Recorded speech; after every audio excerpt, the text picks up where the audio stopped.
زما محترم مسلمانانو، ډیر اهم کلیپ دی او د هغه مسلمانانو رونو د پاره چې کوم مسلمانانو رونه ګیره خوري. ګورې په اربونو روپۍ روزانه د ګیره په خریلو باندې خرج کیږي او دا څومره د افسوس خبره ده چې په هر اسلامی ملک کې د ورځې په کروڑونو اربونو روپۍ د نبی کریم صلی الله علیه وسلم په سنتو ختمولو یعنی په ګیره خریلو باندې خرج کیږي.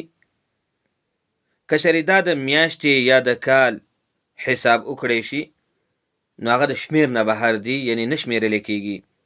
حالن کې دا روپۍ سړی راوالی کمې روپۍ چې د نبی علیه الصلاۃ والسلام په سنتو باندې لګي، دغه سنت لرکۍ په ګیره خریلو باندې لګي، دغه روپۍ راوالی په غریبانانو کونډو یتیمانانو باندې خرج کی یا په یو دین کار کې خرج کی نو څومره بخوي. خو مسلمان د غفلت په خوب اودره د دنیا او آخرت دواړه نقصان کیږي، خدای بیا هم نه را بیداریږي دی اودره. او محترم ګورئ د ګیرې د خریلو ساینسي طبي او ډاکټري نقصانات وګوره. ګورئ په ګیرو څنګه چې په ګیره پرېښودلو کې بېشمارې د دنیا او آخرت فایدې دي، نو دغه رنګې د ګیرې په خریلو کې نقصانات هم ډیر دي. نقصانات هم ډیر دي، دنیا کې هم نقصانات دي او آخرت کې هم چې کوم دی نو نقصانات دي. انسان چې کوم دی ګناهګار دی، د الله رب العزت په نسبت باندې مجرم دی. ګورې اول نقصان دا دی دنیوي چې د مردانه قوت هغه کمزوره کیږي. کم چې د مردانه طاقت دی هغه کمزوره کیږي او په دې باندې ډاکټران او طبيبان ټول متفق دي چې کله انسان ګیره خروي په دې مخ باندې پتره بلیډ راکاږي نو دې سره مردانه هغه قوت هغه طاقت هغه کمزوره کیږي، هغه سره ختميږي. او تر دې پورې لیکلي دي کچر یو خاندان کې و پښته پورې و پښته، یعنی یو خاندان کې و پښته پورې مسلسل ګیره اخره ولې شوي نو اتم پښت کې بچ کم دی، اتم پښت بددي بالکل د مردانه د طاقت نه محروم وي. یعنی کما ماده منویه چې پیدا کیږي هغه نه به محروم وي دوی. نو څومره نقصان دی عزتمندو. او دویمه خبره، دویم نقصان دا دی چې څوک په دې ګیره باندې بلیډ راکاږي، مخ باندې بلیډ راکاږي، دغه د نبی علیه الصلاۃ والسلام سنت لري کوي، نو دې سره ګورئ د مخ د پوستکي خرابېږي، د مخ د پوستکي ته نقصان رسی. ځکه په دې سره خو چې کوم دی انسان ته پته نه لګي چې یاره ما ته نقصان رسی. ځکه انسان خو وایي چې یاره ګیره یې لرې کړله د وایي زه ښایسته ښکارم، حالانکې داسې نه ده.